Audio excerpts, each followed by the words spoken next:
Excuse me, miss. Bawal sumingit sa pila. Nagmamadali ako so I must go first.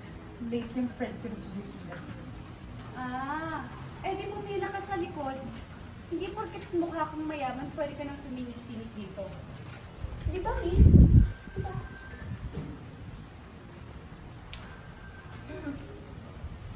Oo nga, miss.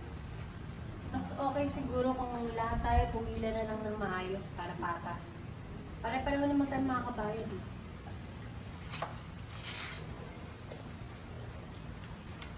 Patas?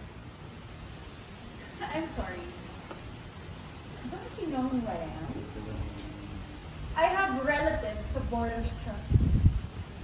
I am Nicole Mercado. So in reality, hindi talaga patas yung mundo natin. At hindi ko kalabay yung mga oil communities na katulad mo.